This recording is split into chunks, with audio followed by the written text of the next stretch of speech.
प्यारे बच्चों, आज हम करेंगे क्लास 8 की हिंदी की वर्कशीट नंबर 14 जो हमारी 7 सितंबर 2021 की है। तो इसमें हमारी वर्कशीट में अब हमारे पाठ शुरू हो गए हैं। तो आज हम दीवानों की हस्ती कविता की कुछ लाइनों पर चर्चा करेंगे। तो वीडियो शुरू करने से पहले बच्चे वीडियो को लाइक कर दें, शेयर कर दें, सब्सक्राइब कर दें। तो चलो शुरू करते हैं। किस ओर चलें यह मत पूछो, चलना है बस इसलिए चलें। जग है जग से उसका कुछ लिए चले, जग को अपना कुछ दिए चले। तो इन पंक्तियों के माध्यम से कवि ये कहना चाहता है कि हम किस दिशा में जा रहे हैं यह हमसे मत पूछो, और हमारी मंजिल भी मत पूछो। हमारा बस ध्यान यानी हमारा जो ध्यान है बस चलते जाना है। इस यात्रा में संसार से हमें जो कुछ भी मिला वो हमने लिया, और इसके साथ हमसे जो मदद हुई वो हमने की। दो बात कही दो बात सुनी, कुछ हंसे और फिर कुछ रोए। छक्कर सुख दुख के घूंटों को हम एक भाव से पिए चले।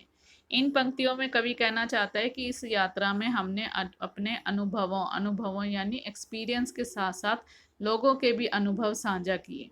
कुछ बातों की खुशियां मनाई और कुछ दुखों को भी सहा। हमने इस यात्रा में जिस प्रकार के भी दुख या सुख मिले उन दोनों को एक भाव से स्वीकार किया। तो जैसे इसमें अपरिचित शब्द आए हैं, जग जग यानी संसार, और छक्कर मन भर या जी भर के।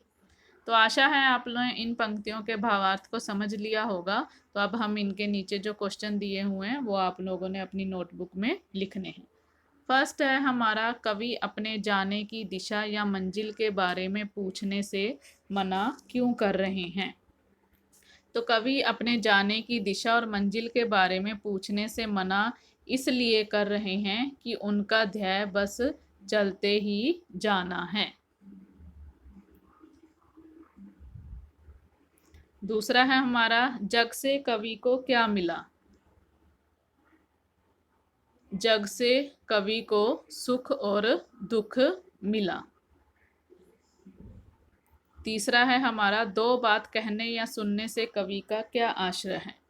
तो दो बात कहने से, ये हमने अभी यहाँ पे पढ़ा था, तो इसमें ये है कि भी इस यात्रा में उन्होंने अपने अनुभवों के साथ साथ लोगों के भी अनुभव साझा किए। दो बात कहने या सुनने से कवि का आशय है कि उन्होंने अपने अनुभवों के साथ साथ लोगों के अनुभव भी साझा किए। चौथा है, कवि ने सुख और दुख को छक्कर पीने की बात क्यों कही है। क्योंकि उन्होंने कहा है कि भी हमने इस यात्रा में दो, चाहे सुख मिला हो चाहे दुख मिला हो, हमने उन दोनों को बहुत ही आनंद से जिया है, इसलिए उन्होंने छक्कर पीने की बात कही है। फिफ्थ है हमारा, सुख और दुख को एक भाव से कैसे स्वीकार किया जा सकता है। वो ये कवि ये कहना चाहता है कि अगर सुख जीवन में आता है तो ज़्यादा खुश नहीं होना चाहिए, और अगर दुख हमारे जीवन में आता है तो ना ज़्यादा परेशान होना चाहिए। सुख और चाहे दुख मिले चाहे सुख मिले, उन दोनों को एक ही भाव से स्वीकार करना चाहिए। तो एक गतिविधि भी दी है, उपयुक्त पंक्तियों में आपको सबसे ज़्यादा बात कौन सी अच्छी लगी और क्यों। तो आपको इसमें कौन सी बात अच्छी लगी ये आप लोग खुद अपनी मर्जी से लिखेंगे।